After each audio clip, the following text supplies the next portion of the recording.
self-actualized person. What would it be like to be a fully mature, self-actualizing, fully functioning human being? This is the ideal, busy, happy person, with all his faculties smoothly functioning in perfect cooperation.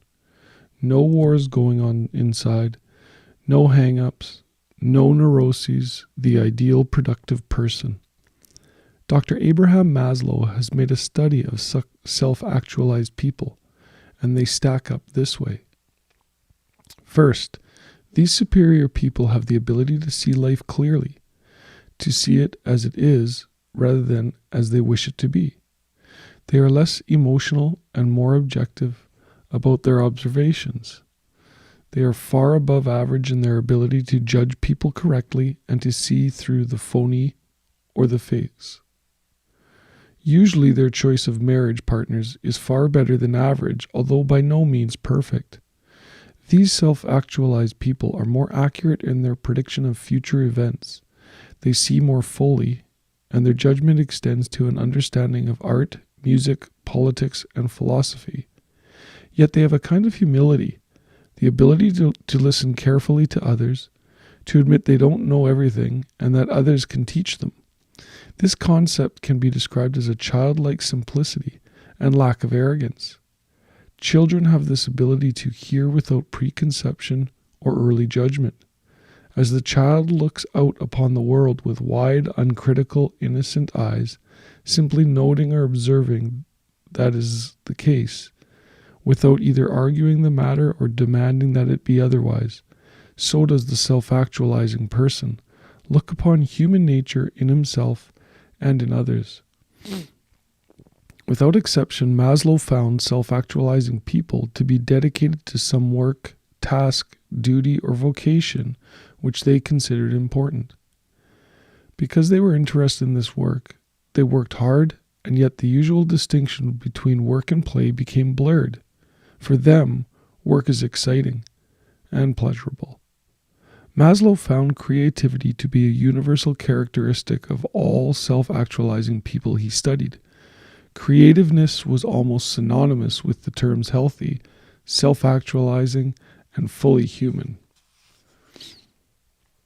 Here again, the creativity of these people is similar to that of little children before they have learned to fear the ridicule of others.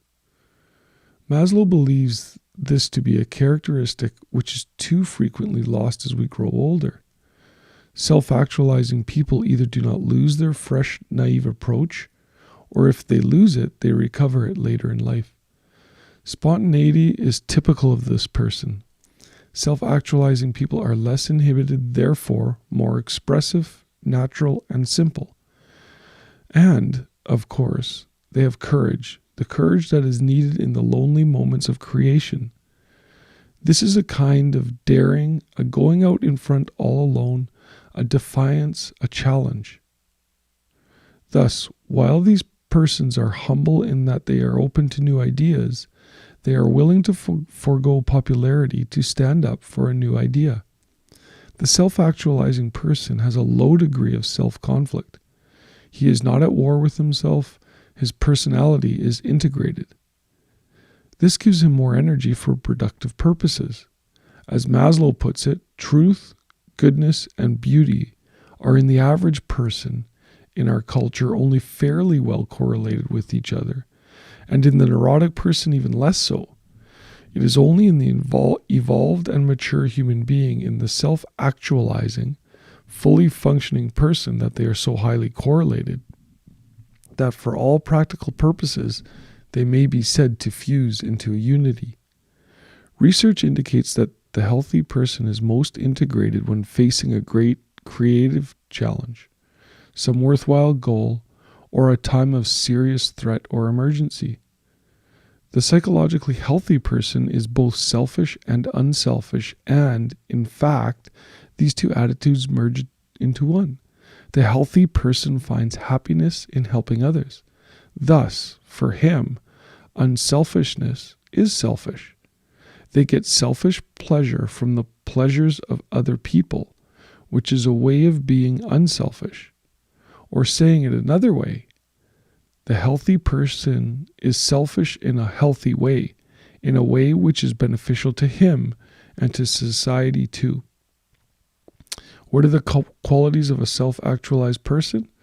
They possess the ability to see life clearly, a childlike simplicity and lack of arrogance, dedication to some work which they consider important, the creativity of children, spontaneity and courage, a low degree of self-conflict, both selfishness and unselfishness. So how many of those qualities do you possess? You know, a good way to self-reflect and meditate upon all of those and just identify what you possess or you feel like you possess, and then just work on the others, you know, become aware of them again and just see how they enter into your life and how you look at them. So I love his one, as Maslow puts it, truth, goodness, and beauty are in the average person in our culture only fairly well correlated with each other.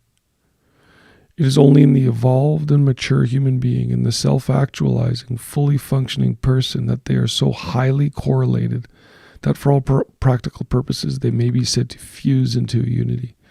Truth, honesty, goodness, kindness, loving, and beauty are all fused into a unity in a self-actualized person. So definitely worth looking at those and valuing them in your own life and seeing how much of them live in you. So beautiful morning. Hope you guys have an amazing one. Hope you enjoyed that reading. We'll be here tomorrow morning, bright and early. Have an amazing Monday. Welcome to a new week. This is Dr. Garrett. Bye now.